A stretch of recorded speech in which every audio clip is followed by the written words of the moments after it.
Hello दोस्तों, मेरा नाम सुमित पांडे है और मैं आज आप सभी के लिए एक नई कहानी लेकर आया हूँ। यह कहानी आप सभी को सुनने में बहुत ज़्यादा पसंद आएगी। तो चलिए देर न करते हुए कहानी को स्टार्ट करते हैं। बहुत पुरानी बात है, एक जंगल था। उस जंगल में एक शेर भोजन करके आराम कर रहा था। इतने में एक मक्खी उड़ती उड़ती वहाँ आ पहुँची। शेर ने 2-3 दिनों से स्नान नहीं किया था, इसीलिए मक्खी शेर के कान के एकदम पास भिन भिन भिन भिन करने लगी। शेर को बहुत मुश्किल से नींद आई थी। उसने पंजा उठाया, मक्खी उड़ गई, लेकिन फिर से शेर के कान के पास भिन भिन भिन भिन शुरू हो गई। अब शेर को गुस्सा आया, वह दहाड़ा, अरे मक्खी दूर हट, वरना तुझे अभी जान से मार डालूंगा।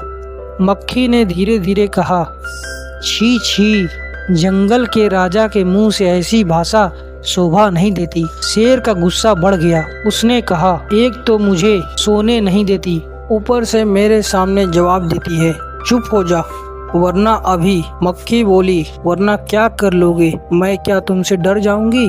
मैं तो तुमसे भी लड़ सकती हूँ, हिम्मत हो तो आ जाओ। शेर आग बबूला हो उठा। उसने कान के पास पंजा मारा। मक्खी तो उड़ गई, पर शेर का कान छिल गया।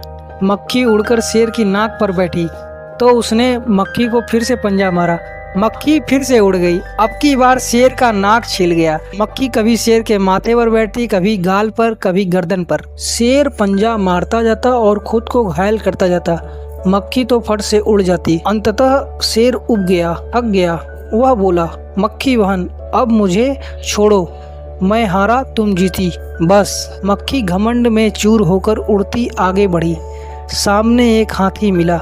मक्खी ने कहा, अरे हाथी, मुझे प्रणाम कर। मैं जंगल के राजा शेर को हरा कर आई हूँ, इसीलिए जंगल में अब मेरा राज चलेगा। हाथी ने सोचा, इस पागल मक्खी से बहस करने से समय बर्बाद कौन करे। हाथी ने सूंड ऊपर की और मक्खी को प्रणाम किया और आगे बढ़ गया। सामने से आ रही लोमड़ी यह सब देख रही थी। लोमड़ी मंद मंद मुस्कुराने लगी। इतने में मक्खी लोमड़ी से बोली, अरे ओ लोमड़ी, चल मुझे प्रणाम कर। मैं जंगल के राजा शेर और विशालकाय हाथी को हरा कर आई हूँ। लोमड़ी ने उसे प्रणाम किया, फिर धीरे से बोली, धन्य हो मक्खी रानी, धन्य हो।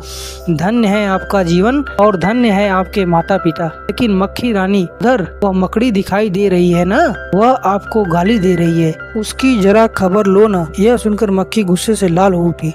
मक्खी बोली, उस मकड़ी को तो मैं चुटकी बजाते खत्म कर देती हूँ। यह कहते हुए मक्खी मकड़ी की तरफ झपटी और मकड़ी के जाले में फंस गई। मकड़ी के जाले से छूटने की ज्यों त्यों कोशिश करती गई, त्यों त्यों और अधिक फंसती गई। अंततः वह थक गई, हार गई। यह देखकर लोमड़ी मंद मंद मुस्कुराती हुई वहाँ से चलती बनी। मोरल ऑफ द स्टोरी यह है कि कभी भी अपने ताकत का घमंड नहीं करना चाहिए और ना ही उसका प्रदर्शन करना चाहिए। यदि आपके पास ताकत है तो उसे बचा कर रखें और उस ताकत को अच्छे कार्यों में यूज करें। कहानी से कुछ प्रश्न उठते हैं जिसके उत्तर आप कमेंट बॉक्स में शेयर कर सकते हैं।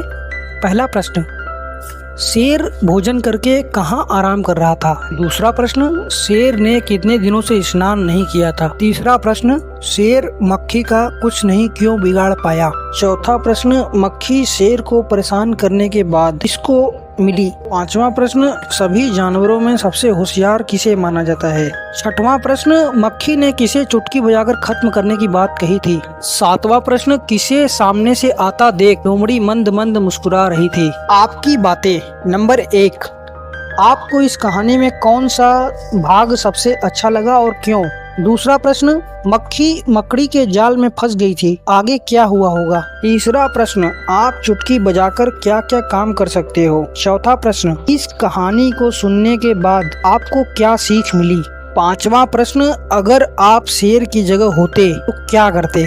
अगर आपने अभी तक यह पूरी कहानी को सुना है तो आपसे एक छोटा अनुरोध है कि आप हमारे चैनल को सब्सक्राइब करें, ताकि मैं आप सभी के लिए ऐसी मनोरंजन से भरपूर कहानियां लेकर आता रहूं। आपका दिन शुभ हो। फिर मिलते हैं अगली वीडियो में नई कहानी के साथ। कहानी सुनने के लिए आप सभी का बहुत बहुत धन्यवाद।